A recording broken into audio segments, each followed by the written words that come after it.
Hello, today we're going to go over SIGNL4 and using categories and keywords to help differentiate severity levels on your incoming alerts. So here inside my SIGNL4, I created a couple new categories that we'll view right here. I created a critical category with a red color, and the major category with a yellow color, and the minor category with a blue color. If we look inside of one of them, I have a keyword of major in the major category, minor in the minor, and critical in the critical category.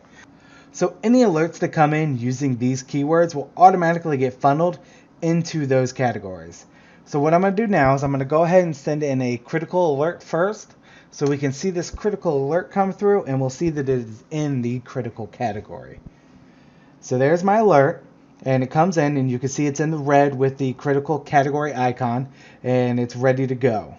It shows in the critical category, so I know automatically just by looking at the color and the icon that this is a critical alert that must be handled as soon as possible. Now I'm going to go ahead and send in my major and minor alerts also, and we'll see these come through, and there's the major one with the yellow color and the major icon. And then we'll see the minor one come through right here with the blue color and the minor's icon. This is a quick and easy way of differentiating severity level for your users, so they don't have to go in and read the alert and try to suss out for themselves whether an alert is critical, minor, or major. In addition to creating the critical, major, and minor categories and color coding them, you can also go into the category and set a specific ringtone, so you know just by the tone exactly what alert is coming through the system. In addition to a specific ringtone, you can also set a vibration for a specific category. We can also force an alert into a specific category using a parameter called the X-S4-service parameter.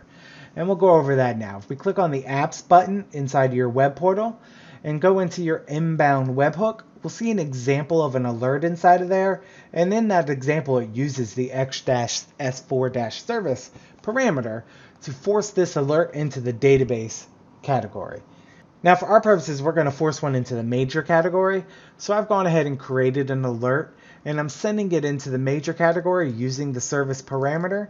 But you'll notice here inside of my message and title, I don't have the word major anywhere in there, so by default this alert would be going into the default category.